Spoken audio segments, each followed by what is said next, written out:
Welcome back to the Horror Academic, and it's an all new week.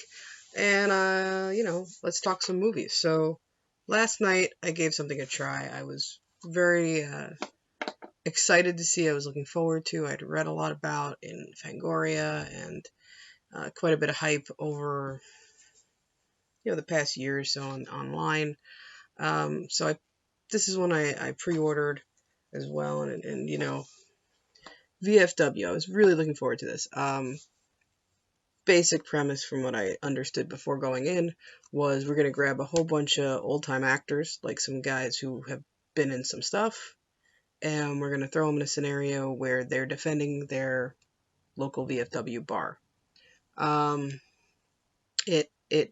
was a lot of talk of it being like another throwback film, of going back to like the 80s way of making movies, and this whole concept that this was some divine age of the past was the 80s, and we are going to, I guess the essential theory is that by going back to doing physical effects, we're therefore making an 80s style film. You can just make physical effects whenever you want because that's a type of filmmaking, and it doesn't have to harken back to an ancient style. The 80s had some great things, but I think we need to get over this idea that we need to make movies like the 80s again, because there was some bad stuff in the 80s too. I don't know if all of you remember it, but not all movies were good. And unfortunately, this film has a little too many ideas going on. So the thing with VFW is, what it is there's a group of guys who are all army vets, or I'm sorry, military vets of, I guess, different parts of the military. And this is their local VFW hall. So VFW being the Veterans of Foreign Wars, right? And this is where they get together. They're all close buddies. Quite a few of them serve together. And this is, how they spend their time. They spend their days together here. And the one guy is the one who takes care of the bar. But through the course of events, there's an invasion into their turf, essentially, by an entire storyline that has nothing to do with them. And they are now forced to fight for their lives. Here's the problem, because that's not a bad premise. I like this idea a lot.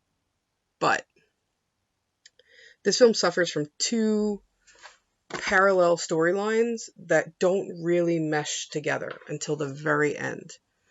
To the point that these guys live in one world, and then in a totally different world that just happens to be kind of across the street from them, there's this post-apocalyptic storyline going on about the future. Drugs are so much worse, and there's it's gotten to the point where people are essentially like mainlighting this drug that is causing them to be somewhere between like zombies and mutated freaks. And there's this guy who's a bit of a punk badass who's supposed to be kind of the drug lord who's overtaken this town. World is in chaos. It's, martial law. There's violence everywhere. Cops are no longer to be found, and it's kind of just fend for yourself future. But that's fine too. See, this is the thing. That would have been a good story, and this would have been a good story. But there's nothing in the middle that makes these stories congruent, right? So there's no way that these guys would still have such a laid-back lifestyle of just showing up every day at their bar in this world where chaos is going on, because they don't acknowledge it in any way until someone physically invades their space. It's almost like two totally different scripts were thrown together at the end. And, even if chocolate's good and peanut butter's good, when you put them together, if you're not Reese's, sometimes it's not tasty. So it suffers from not paying attention to each other. The guys in the post-apocalyptic world have apparently never noticed before that there's a VFW hall across the street from them.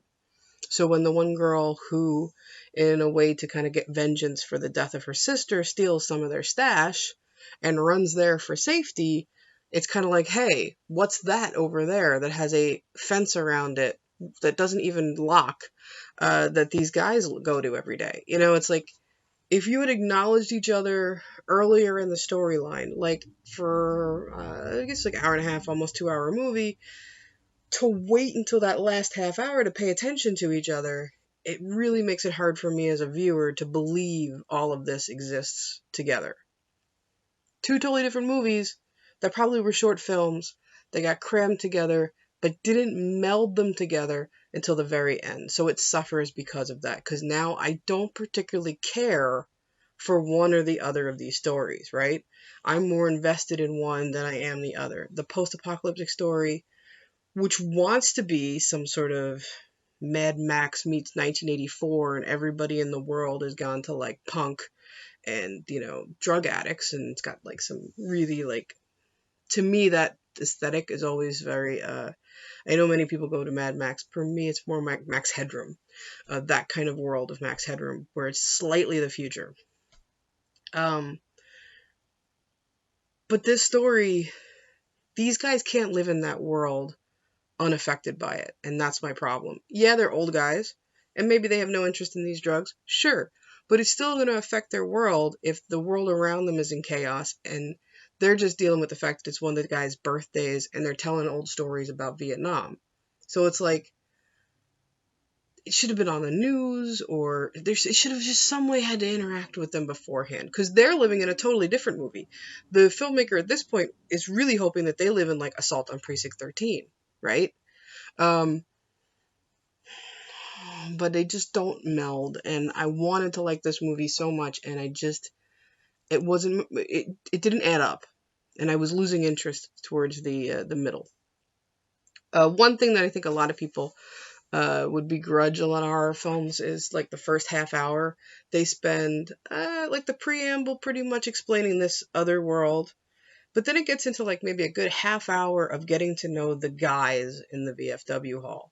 I'm fine with that. Give me a half hour of character development and I'm cool with that. I want to know that these guys know each other really well. I want to hear them telling stories of not just, growing up together, being in the army together, coming home together, like all of that. You're giving me story and I'm cool with all of that. So a half hour of them just living their lives is great for me as a viewer. I love that. I look forward to that in films. But that's a totally different movie than what was the other thing that was going on. And even you could have still had that, but then you need to have something that goes into but this is what the world is today, blah blah blah. They have this great thing where they introduce a new guy. So you have all these guys who are well into their, I'm going to say 60s and even 70s, who are, Vietnam vets and maybe Gulf War, because there's talk of going back for other tours. But then you have this young guy come in who's probably in his 20s or late 20s, early 30s, who's just come home. And they're still talking about him being in the Gulf or in the desert, or so, there's some sort of mention of him essentially coming back from the Middle East, which makes me wonder, well, what war was he in? Do we understand that it's not the 90s and he didn't just come back from the Gulf War? Do we think that this is a future war? There's no time frame context to understand what war he just came home from, but he is a good vessel for the audience to understand these guys better. And I really liked his character because he's just there to listen and to slowly become part of the group and essentially kind of help save their asses. So that's a good technique. But he was a good way he could have been talking about the chaos in the world and they don't let him. It doesn't get there. His character could have done more to tie these two stories together, and unfortunately they don't use that. So, here's my issues, right? But, here's the reason why I was so psyched about this. Just look at the cover for a minute, and you're going to see some characters right? So this is one of these premise films of, let's get some character actors of the past and give them a one last hurrah kind of glory days kind of thing, right? So the director was Joe Begos, who I only know him because all of a sudden he's got a bunch of stuff on Shudder that I want to watch. I think this is one of his 4 films that are out there.